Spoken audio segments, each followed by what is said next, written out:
Ro Khanna, Congress member from California, part of the leadership now and future of the Democratic Party. It's good to see you joining me and Geraldo. Thank you very much. Great to be on, Chris. Great to see my friend Geraldo as well. Let me just set the table, and then Geraldo can, of course, jump in. I'm all in for Roe in 2028. I just Well, good. At least you're not biased. So it's 2-on-1 here, just how I like it. Ro, let me ask you this. Here's the criticism. Here's the criticism. This is a bad look for the Democrats. Bragg counts as a Democrat. James counted as a Democrat in the other case, but that one's done. Now we're dealing with Bragg's case. It looks like this is a stretch at best to go after a guy that you guys are afraid you can't beat at the polls. How do you see it?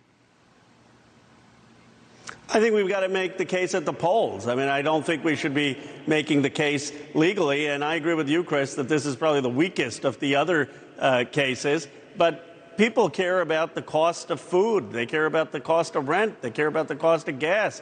They care about the fact that this country offshored manufacturing for decades and hollowed out rural and factory towns. And what are we doing on that? And I think we can beat Donald Trump saying we're going to do better on the economy, on bringing manufacturing back, and helping working class families. This is a total distraction to the core issues we need to focus on. Now, you didn't mention what Geraldo and I have discussed on this show is now at the top of the list for both parties, the southern border. It is seen as economic, national security, and also about the fabric of the country and what we're about. It seems that the president has been stubbornly insistent on doing nothing about the problem at the southern border. Is that the issue that could beat you? Chris, we need to have two thoughts. One, which your father actually had. When he tells the story, imagining what it was like for his parents to come to Ellis Island, and he says he imagines that the Ellis Island officer asked what would be your grandmother, what was her education, and she said 8th grade. What does your husband do? He says he's a ditch digger. He said, why are you coming to America? For economic security. What do you hope for your son? Nothing much, just that he would become governor of New York. It sent chills in this country because people understand we're an immigrant nation, and no one is making the case for what immigrants have contributed to America, the aspirational case of why we're exceptional. First, we need to start with that. Then we need to say, of course we have a secure border. Of course there has to be a process for how you come in, like my parents came in. But let's not forget what immigrants have done for America and offer that aspiration. It's not that they've poisoned the bloodstream of America. Geraldo. Well, I totally agree with the congressman. I think that his message that the Democrats need an aspirational message when it comes to immigration is sorely needed. He's right to bring up your pop. Where are those thinkers of the shining city on the hill? The come on, let's embrace and go forward. Let's take strength from each other. Democrats have stood for this forever. It was your grandparents also. Congressman Ro Khanna is absolutely right. That we have to harness the energy and not make people frightened.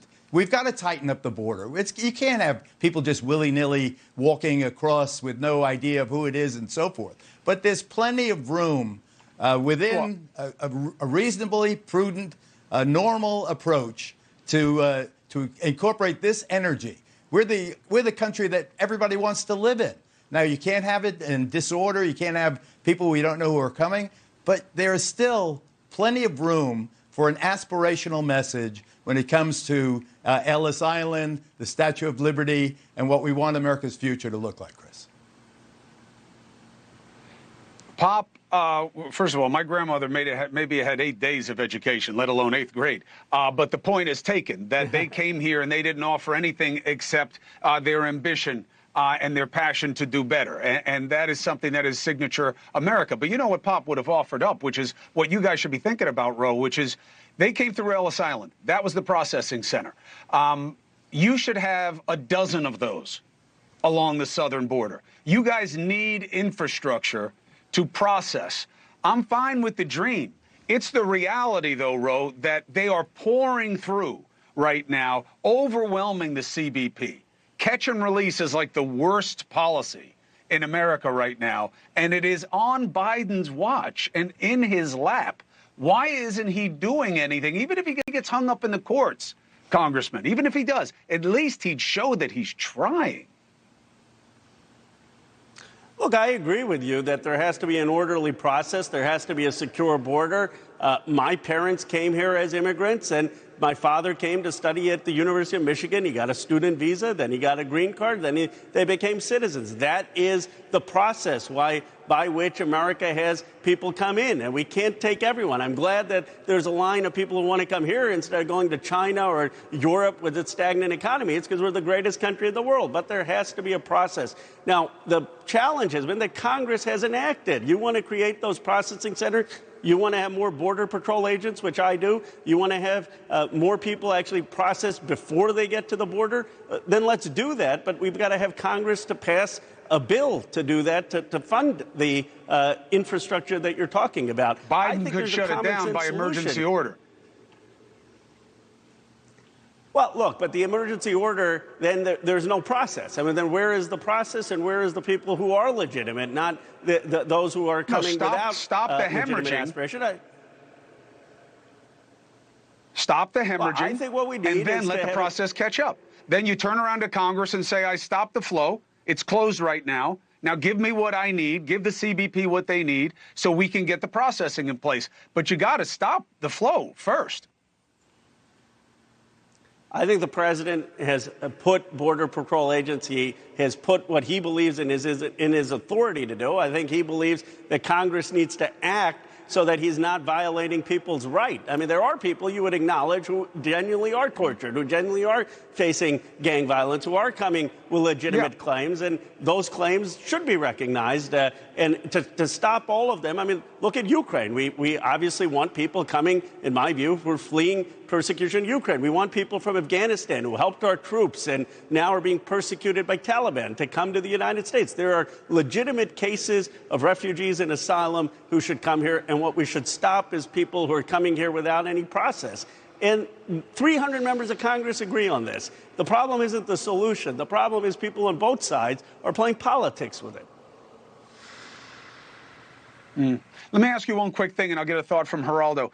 These protests that are going on and around the country, where people think that the righteous position is to support Iran and the proxy regimes attacking Israel, what would be your message to those people across the country, many of whom identify with your party? Well, first of all, they're clearly wrong. I unequivocally condemn what they're saying, and they don't understand what they're saying. I mean, they're chanting death to America, and America is putting their protests up on television. What other country would do that? That's because we're the greatest country, because we actually respect their free speech. You think they could do that in Iran? We know what happened in Iran. Iran was killing any of the dissenters, killing the women who were not engaged in the code that the regime wanted. So I just think it is wrong rhetoric. Now, do I defend sort of the right of First Amendment speech? Sure, but not all speech that is First Amendment speech is responsible speech, and I just think that it's a misunderstanding of the Iranian regime and a misunderstanding of the greatness of this country that's allowing them to do what they're doing. Geraldo? I think that a couple of things. In terms of Representative Ro Khanna, I believe that he is the future. He is the bridge between the industrial country and the digital country, and I really think that his future is unlimited. In terms of Iran, Gaza, the protesters, and so forth, I would rather focus for a minute on the coalition that came together, that was brought together, and a Herculean job of coordination that managed to get in Israel's defense the forces from the United Kingdom, obviously the United States Navy, the Jordanian military, the Saudis on board, United Arab Emirates. It is a new Middle East, could be a really new Middle East if we get Gaza solved in a way that frees the hostages and lowers the temperature. And as long as Israel holds it back from, using huge weapons against the population or against Hamas hiding behind the population of Gaza. I think that we should look with great optimism at what a new Middle East could be. What a formidable force. Can you imagine Iran shoots a missile, a ballistic missile, and it flies over Jordan? Jordan is there and ready in the air, and their anti-missiles. The British fleet is there. The American Navy is there. Those Iranian missiles and drones and so forth didn't have a chance against the Iron Dome and the coordination of the world's democracies against the totalitarian force that only wants violence and suppression and dominance. So I am very, very pleased. I don't know who was the architect of that. Maybe Congressman would tell us, but I enjoyed watching all of the Iranian missiles blow up miles away from their targets because of the coordinated defense of a new force that is very formidable and could be the template for the future, Chris. Yeah, it's just not sustainable. Geraldo, and you don't kill a snake by grabbing it by one of the coils. You got to chop off its head. And the head of the snake is Iran, and something's going to happen. Khanna, last word to you, please, Congressman. Well, I appreciate Geraldo actually having us celebrate something about America. I mean, there's so much doom in this country, and I understand people aren't thrilled maybe about the presidential election, but this was a moment where we should celebrate the American military for shooting down those missiles, where we should celebrate what Israel did, where we should celebrate the fact that we supplied them with Iron Dome and with Arrow 3 that worked. And I'll tell you one thing of hope that I have. Despite as divided as we are today, we have a Congress today where they're descendants of Holocaust survivors serving with people who have family in Gaza. And that is incredible. And that's why I believe, as Geraldo pointed out, that this country is going to be a country capable of bringing peace there. Two states, a secure Israel as a right to a Jewish democratic state, side by side with a Palestinian state. I think we're going to get there after this war. To the audience, you may not have been as familiar with Congressman Khanna. Here's my experience. I don't know him the way Geraldo does. There aren't a lot of people on either side of the aisle that are willing to come on television and make the case these days. I'm just telling you. Khanna has always been that way in my experience, and you always have an open invitation here to make the case to the American people about what's happening in the halls of Congress. Congressman Khanna, thank you very much for being with us. Appreciate you, Chris. Appreciate you, Geraldo. Thank you.